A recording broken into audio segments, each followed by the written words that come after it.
हाँ, तो क्या डाउट था? तो डाउट वाज ना कि बहुत सारे सब्जेक्ट्स होते हैं, तो होता है कि अगर एक सब्जेक्ट को पढ़ो तो दूसरा भूल जाओ, तो फिर सारे सब्जेक्ट्स मैनेज नहीं हो पाते, तो उसको मैनेज कैसे करेंगे? मतलब प्रॉब्लम कहाँ पे होती है? जैसे अगर अगर हम बोले कि मेन प्रॉब्लम होता है टाइम टेबल का। जैसे किस तरह से बच्चे का टाइम टेबल है, क्योंकि सुबह उठना, जैसे अगर वो 6 घंटा अगर सो रहा है, ठीक है, मिनिमम 6 से 8 घंटा सो रहा है। इसके बाद उसका 8 से 7 घंटा उसका क्लास रहा। इसके बाद उसके पास समझो कि 2 घंटा ट्यूशन्स रहे। समझो कि 2 या 3 घंटे उसके पास बदमाशी करने, खाने पीने, फ्रेश होने का टाइम रहा।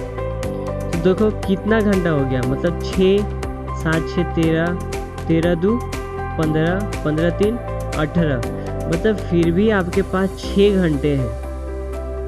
ठीक है, मतलब 6 घंटे में आप अच्छे से पढ़ सकते हो। वो पढ़ना वो आपके टाइम टेबल पे डिपेंड करेगा। वो टाइम टेबल पे डिपेंड करेगा कि हम किस समय क्या कर रहे हैं। मतलब आपको हर दिन, अब 10th बोर्ड आ रहा है ना, तो आपको हर दिन सारा सब्जेक्ट को टच कर देना है। मतलब आपको बना लेना है कि आप अच्छे से सारे सब्जेक्ट को हर दिन रिवाइज कर लो। क्योंकि होता है ना, कभी देखो, अगर ABCD अगर हम लोग बचपन से पढ़ रहे हैं, ये चीज़ हमेशा सुन रही है ना, तो ये चीज़ ज़िंदगी भर के लिए याद हो गया है ना। मतलब 10th में आने के बाद ही ना ये सब सब्जेक्ट पढ़ना पर स्टार्ट किए, इसके पहले तो स्टार्ट नहीं किए। तो एक साल में बहुत मुश्किल है, मतलब हमेशा के लिए याद रखना। उसके लिए हमको क्या करना पड़ता है, ABCD के जैसा हमको उसको रिवाइज करते रहना है। तब धीरे धीरे धीरे धीरे धीरे आदत बन जाएगा। फिर आदत एक दिन बहुत आसमान पे फिर लेकर जा सकता है। हम्म। और कुछ, जैसे टाइम टेबल कैसे बनाते हो, मतलब मैनेज कैसे नहीं हो पा रहा है? अगर देखो हम तो, टाइम टेबल। हाँ, क्योंकि टाइम टेबल अच्छे से नहीं है। देखो इतने घंटे में फिर भी आपके पास 6 घंटे हैं पढ़ने के लिए। 6 घंटे में से अगर मोबाइल सर्फिंग आप करते हो तो 4 घंटा आप ले लो, कम से कम आपके पास 2 घंटे हैं। 2 घंटा अगर आप कितना टाइम वेस्ट करते हो, आप उस पर डिपेंड करता है ना। अगर आप 4 घंटे मोबाइल सर्फिंग करते हो, इसके जगह आप 1 घंटे या 2 घंटा करो। क्योंकि आजकल का जनरेशन वैसा है, मोबाइल के बिना नहीं रह सकता ना। तो कम से कम आपके पास 4 घंटे हैं, तो 4 घंटे में आप सारे सब्जेक्ट को टच कर दो। मतलब कि आज हमको मैथ्स कर लेना है, मैथ्स का ये चैप्टर नहीं कंप्लीट नहीं करना है, मतलब कि हाँ हमको एक दिन में पूरा, आपको सोना भी उतना ही ज़रूरी है। क्योंकि देखो टाइम मैनेजमेंट से क्या होता है ना, टाइम मैनेजमेंट से स्ट्रेस मेरा कम हो जाता है। वो स्ट्रेस क्या है, हम फील करते हैं, जैसे अगर रात को 2 या 3 बजे सोए और सुबह 5 6 बजे उठ गए, तो फिर आपका पूरा दिन बर्बाद मेरा चल जाता है। किसी का भी, मतलब हमको स्ट्रेस फील होता है। क्यों? क्योंकि हम अच्छे से सो नहीं पाते। आपको सोना भी उतना ही ज़रूरी है। हम बोलते हैं अपना, हमको मिनिमम 8 आवर्स हमको सोना ज़रूरी है। अगर हम 8 आवर्स नहीं सोते हैं तो फिर मेरा दिमाग अच्छे से काम नहीं करता है। समझ में आया? हाँ। सो, खाओ पियो, अच्छे से रहो, फिर अपना जो स्टडी का जो शेड्यूल्ड है उसको अच्छे से करो। बाकी तो फिर होगा ही, बाकी जो ट्यूशन्स है वो ट्यूशन्स पे होगा, अपना ऑनलाइन क्लासेस है, फिर जो भी डाउट है फिर सारा कुछ क्लियर होगा, उसके लिए कोई टेंशन नहीं। ओके। यस।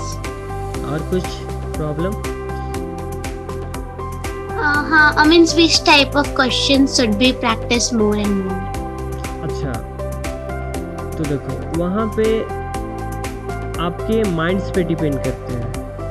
ठीक है, मतलब गॉड जो होते हैं वो अलग अलग तरह का बंदे को बनाते हैं। अगर आपके पास माइंड एकदम फ्रेश है, आप अच्छे से पढ़ सकते हो, तो आप कोशिश करो कि आप बेसिक कंप्लीट कर कर सीधा हार्ड पे पहुंच जाओ। हार्ड करने का मतलब कि आप CBSE का क्वेश्चंस बैंक उठाओ, और हम जो कराते हैं वो तो ठीक है, बाकी इसके अलावा आप सीबीएसई का क्वेश्चन बैंक उठाओ, आप उसको सोल्व करना स्टार्ट कर दो।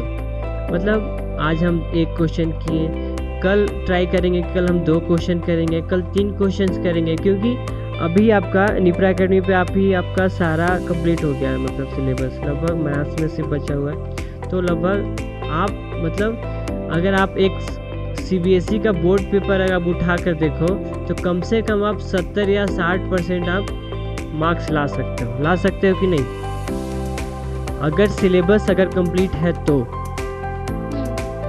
उसके लिए आपको सबसे पहले बेसिक्स सारे जो क्लियर होना पड़ेगा। वो बेसिक कहाँ से क्लियर होंगे? वो बेसिक आपका 4 घंटा में क्लियर होगा।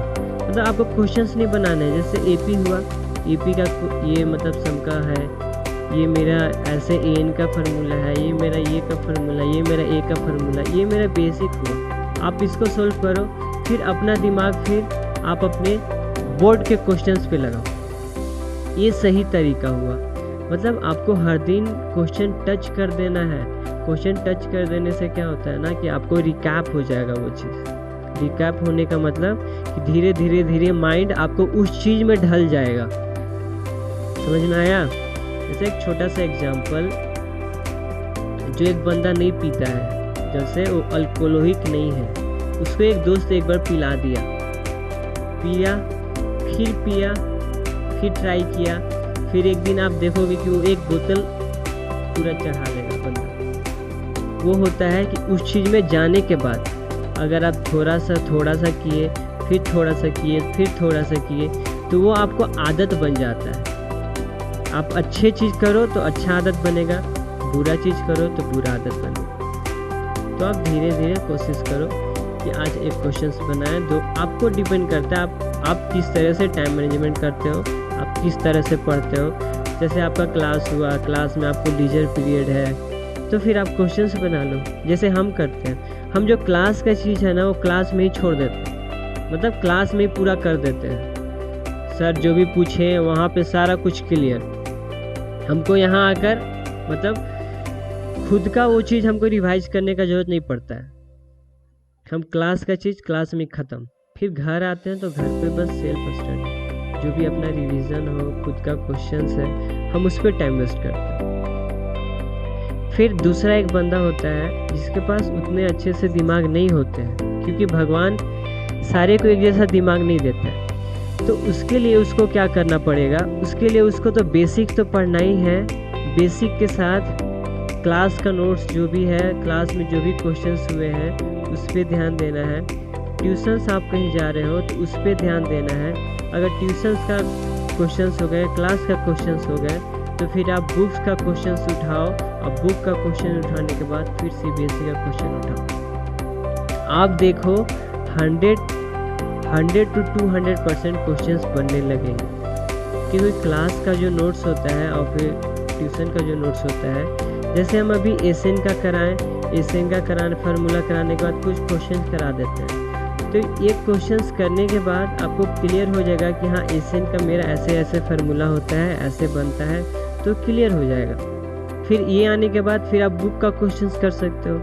बुक का क्वेश्चंस करने के बाद फिर आप बोर्ड का क्वेश्चन ट्राई कर सकते हो। अगर नहीं बनता है तो आपके टीचर्स हैं, आपके मेंटर्स हैं, आपके जो भी बड़े हैं, आप उनसे पूछो, वो आपको सारा चीज़ का डाउट का क्लियर करेंगे। समझ में आया? तो आपका माइंड कैसे चलता है परी? मतलब बेसिक सारे क्लियर है तो फिर आप अच्छे से आप ट्राई कर सकते हो। सीधा क्वेश्चंस बनाओ, जो भी डाउट है तो फिर आप डाउट पूछ सकते हो। बाकी क्वेश्चन धीरे धीरे, क्योंकि मेनली अब नेक्स्ट ईयर से मतलब नेक्स्ट मंथ से सिर्फ और सिर्फ क्वेश्चंस होंगे। तो आपको अभी आपको सारे बेसिक्स सारे क्लियर्स हो जाना, क्योंकि उस समय फिर हम नहीं पूछेंगे ना, फिर नहीं सुनेंगे फिर हम कि भैया ये क्वेश्चन नहीं बन रहा है, भैया वो क्वेश्चन नहीं बन रहा है, भैया ये बेसिक क्लियर नहीं है, भैया वो बेसिक क्लियर नहीं है। आपको सारे सब्जेक्ट का आपको टच कर देना है, क्योंकि ज़्यादा भार मैथ और साइंस में ही है। बाकी तो सारा क्लियर है कि नहीं? हाँ। अब समझ में आ गया? पक्का? हाँ। चलो तब ठीक है, फिर बाय। अच्छे से पढ़ाई करो। और बोलते हैं ना हमेशा, मतलब सोना भी उतना ही ज़रूरी है जितना कि पढ़ना, और खाना भी उतना ही ज़रूरी है जितना कि सोना। क्योंकि सो जाने से ना माइंड को भी रेस्ट चाहिए ना। माइंड भी मेरा मशीन की जैसा काम करता है। अगर आप अच्छे से उसको मतलब रेस्ट नहीं देते हो तो फिर अच्छे से वो काम नहीं करेगा। हम ऐसा एक्सपीरियंस किए हैं, आप ऐसा एक्सपीरियंस किए हो या नहीं किए हो आप पे डिपेंड करता है। हम मिनिमम 8 आवर्स अगर नहीं सोते हैं ना तो मेरा अच्छे से दिमाग काम नहीं करता है, पूरा दिन मेरा खराब जाता है। लेकिन हमको कम करना है, या 8 आवर्स बहुत ज़्यादा। ठीक है, हाँ चलो बाय बाय, पढ़ाई करते रहो। अब नेक्स्ट डे मिलते हैं।